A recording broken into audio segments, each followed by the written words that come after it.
A lot of action going on in the chat room tonight. I like it. Once again, our next home game here at the Ice Center will be Saturday, October the 9th, as the Cats play host to the Cincinnati Bearcats.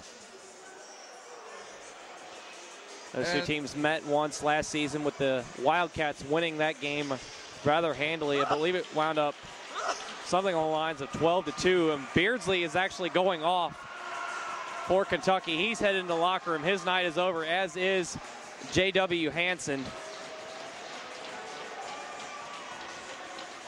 The officials have told them to go ahead and call it a night.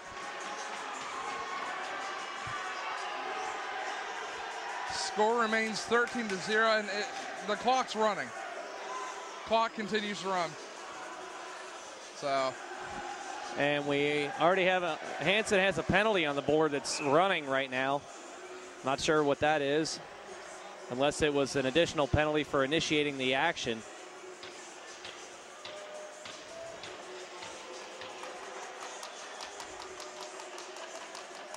So it'll be 5-on-4 Kentucky with a huge-ass power play opportunity. Kept in by Kentucky. Right out front, fires a shot and scores. Hubbard snipes one from the circle. That was the greatest celebration ever. I missed it. Did you see the celebration? Acting like he was blind, and he was using his stick as the... Hubbard from Warmald. Wow. The Cats kick the second extra point of the night. It is 14-0. The 5th power play goal of the night for the Cats.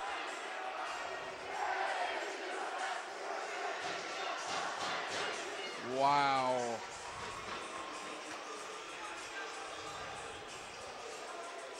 And Hubbard has actually gone into the box, I think, for unsportsmanlike for his celebration. I liked it. Wish you could have seen it. Oh, well, it cost him 2 minutes, which is the thing head coach Rob Doherty will be focused on. Oh, yeah, he'll address that. He'll address that. Don't worry about that. 2 nights in a row, Hubbard's taken 2 bad penalties. Late hit there, and things just breaking down again. Good grief. Oh, some punches being thrown again. Whoa, Steinbrecher can't in. Steinbrecher from the bench throwing punches. Steinbrecher will be gone.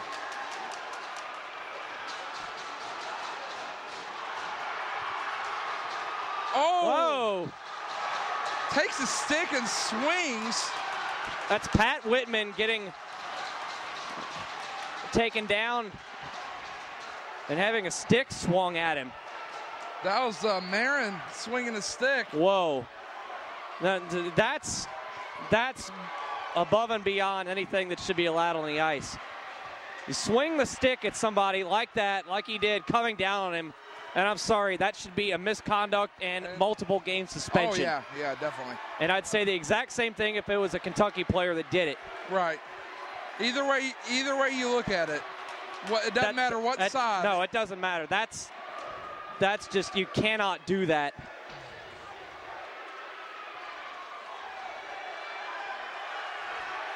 Jeez. My goodness. I'm sorry.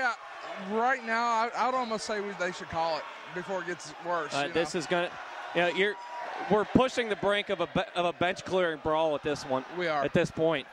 What's it going to take before players start coming off the bench once again? I'm surprised Steinbrecher actually wasn't tossed. Yeah, I'm very surprised by that. Or maybe they're still sorting that out. I'm sure Steinbrecher, assuming all these penalties will be assessed, Steinbrecher will get a bench minor undoubtedly. The clock continues to run here. We're at 6:12 now of the third and final period. And one of the uglier games we've ever seen. And the Eastern players are waving their guys out on the ice, and I think we might be calling this one. Yeah, this one's getting shut off early. I think both coaches and the officials have decided enough is enough. We can't allow this to get any worse than it already has. Yeah. And I can't really blame them. EKU players lining up, That's and they're going to go ahead and call it. So this one's done. This game will be called 6 minutes early. With 5:29 left.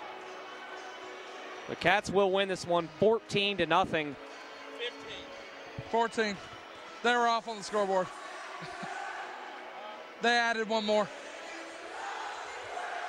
So, and yeah, they're calling it right here. Hopefully we won't have any issues with the post-game handshake. Yeah. And, yes, the game has officially been called here with about 5:30 left in the third period. Kentucky will move to 2-0 on the season. EKU will fall to 1-5. Coming up next for Kentucky, they go on the road to Kennesaw State next weekend, Friday, October 1st, and Saturday, October 2nd.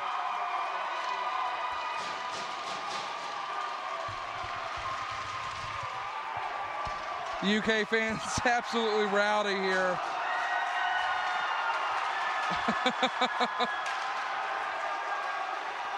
Kentucky giving their post-game salute to their fans.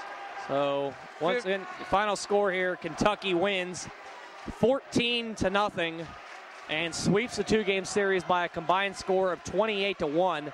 Next up for EKU will be a trip next weekend to play Butler.